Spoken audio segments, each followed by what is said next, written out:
जंगल में काफी तेज बारिश हो रही थी। मम्मा मम्मा, मुझे भूख लगी है, मुझे कुछ खाने को दे। जग्गू बेटा, घर में एक केवल सूखा दाना नहीं है, क्या दूं मैं तुम्हें खाने को? गोरी, अगर मेरे बेटे को कुछ खाने के लिए नहीं दे सकती तो फिर लड़ने की भी कोई जरूरत नहीं। वैसे कॉलू, तुम्हें ये तो बड़ा पता चलता है कि मेरे बेटे से लड़ने की कोई जरूरत नहीं। अरे दाना कमा कर लाओ ना अपने बच्चे के लिए। दाने का नाम सुनते ही कालू कौवा अपने घोंसले में लेटकर आंखें बंद कर देता है। जग्गू, मेरा शेर जग्गू, मैं अपने शेर जग्गू को पाल लूंगी। मेरा बेटा, तू रहो यहाँ पर घर में, मैं तुम्हारे लिए दाना ढूंढ कर लाती हूँ। गौरी कभी तेज बारिश में घर से चली जाती है। रानो चिड़िया और उसका पति अंडू पर नजर रखे हुए बैठे थे, क्योंकि आज अंडू ने फूटना था। अंडू के पापा, क्या आपको खुशी हो रही है? रानो, खुशी से ज्यादा मुझे डर लग रहा है, अगर बेटियां निकल आईं तो क्या बनेगा मेरा। तभी रानो के सभी अंडे फूट जाते हैं और उनमें से प्यारी प्यारी सी 7 बेटियां निकल आती हैं। देखिए कितने सुंदर बच्चे हैं हमारे। रानो, अंधी हो क्या? अरे ठीक से देखो, ये बच्चे नहीं, ये बच्चियां हैं, बेटियां हैं। तो क्या हो गया है, बेटियां भी तो संतान होती हैं। अरे जरूरी तो नहीं कि बेटे ही पैदा हो, मुझे तो अपनी बेटियां बहुत अच्छी लग रही हैं। हाँ, तुम तो चाहती ही यही थी कि तुम्हें बेटियां पैदा हो। लो, ये बेटियां, ये घर, सब कुछ तुम्हारा, और मैं जा रहा हूँ यहाँ से। आप ऐसे कैसे अपनी 7 बेटियां और अपनी पत्नी को छोड़कर जा सकते हैं?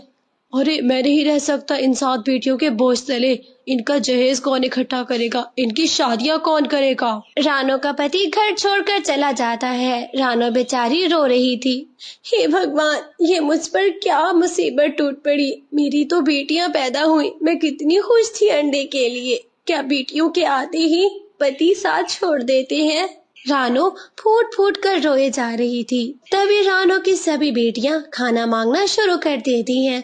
मम्मा, मम्मा भूख लगी है बहुत ज्यादा, कोई दाना वाना दे दो। मेरी सुंदर बेटियां, आपके पापा तो आपका साथ छोड़ सकते हैं, मगर कभी भी आपकी मम्मा आपका साथ नहीं छोड़ेगी।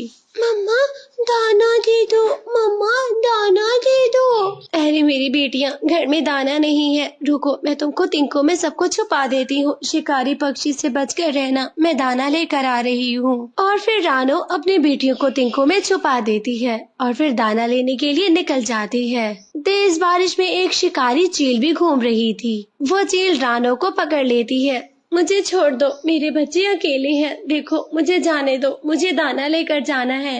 अरे वाह, तुम्हारे बच्चे भी हैं।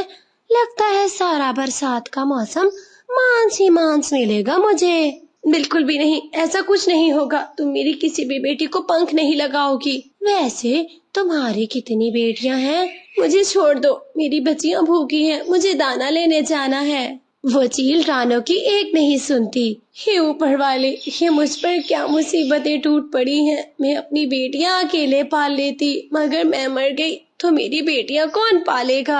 जहाँ चील रानो को पकड़कर बैठी थी, वहीं से ही गोरी कौवी गुजरती है, क्योंकि गोरी कौवी भी दाना लेने के लिए निकली हुई थी। ये तो हमारे जंगल की रानो चिड़िया है। अगर रानो चिड़िया को कुछ हो गया, अरे उसके अंडे बच्चों का क्या बनेगा? गोरी कवि बड़ी दयालु थी। गोरी डंडा लेकर उस चील की ओर चली जाती है और फिर जोर से डंडा मारती है, जिससे चील बेहोश होकर नीचे गिर जाती है। गौरी बहन, आपका बहुत बहुत धन्यवाद, आपने मेरी जान बचाई है। मेरी बच्चियां बहुत अकेली हैं, जल्दी से दाना ढूंढिए और यहाँ से चलते हैं। रानो, तुम चिंता क्यों करती हो? जब तक तुम्हारी बहन गौरी है, तुम्हें कोई पंख तक नहीं लगा सकता। और फिर रानो और गौरी अपना अपना दाना लेकर अपने घरों की ओर चली जाती हैं। मैं अपनी बेटियों को पढ़ाऊंगी। अगर इनके पिता ने साथ छोड़ दिया तो मैं किसी भी मोड़ पर अपनी बच्चियों को अकेला नहीं करूंगी। रानो को अपनी बेटियां बहुत पसंद थी। उसकी माँ की ममता तो दिन ब दिन बढ़ती ही जा रही थी। उसकी बेटियां उसके घर के आंगन को खूबसूरती से सजा रही थीं। लाल लाल पंख, प्यारी प्यारी बातें, उनकी चहचहाहट पूरे जंगल में मशहूर हो रही थी। वो तो छोटिया पक्षी, अरे मुझसे जीत गए, मैं छोड़ूंगी नहीं उनको, मैं मार दूंगी उस चिड़िया को, उसकी बच्चियों को, किसी को नहीं छोड़ूंगी मैं। वो चील बहुत गुस्से में थी और वो रानो चिड़िया गौरी कवि से बदला लेने के बारे में सोच रही थी। कालू जी, आज मैं 2 अच्छे काम करके लाई हूँ। अपने बेटे के लिए भोजन और फिर चिड़िया की मदद करके आई हूँ। जान बचाई है मैंने किसी की।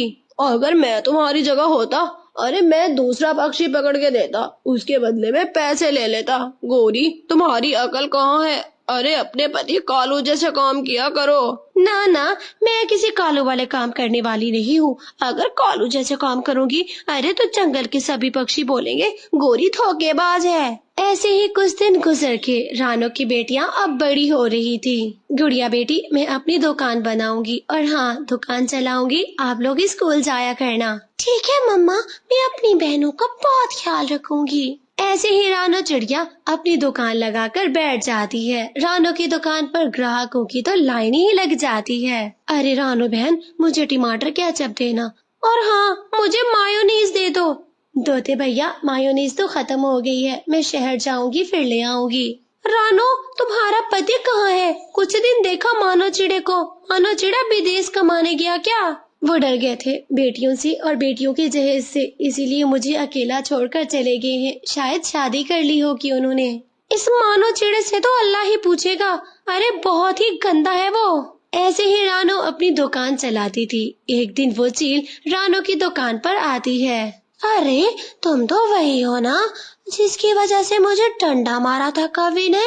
मैं तुम्हें खा के दम लूंगी, छोड़ूंगी नहीं। हट जाओ, मेरे आगे से हट जाओ, नहीं तो मेरा दिमाग फट जाएगा। मैं तुम जैसे लोगों की फजूल बातें नहीं सुनती।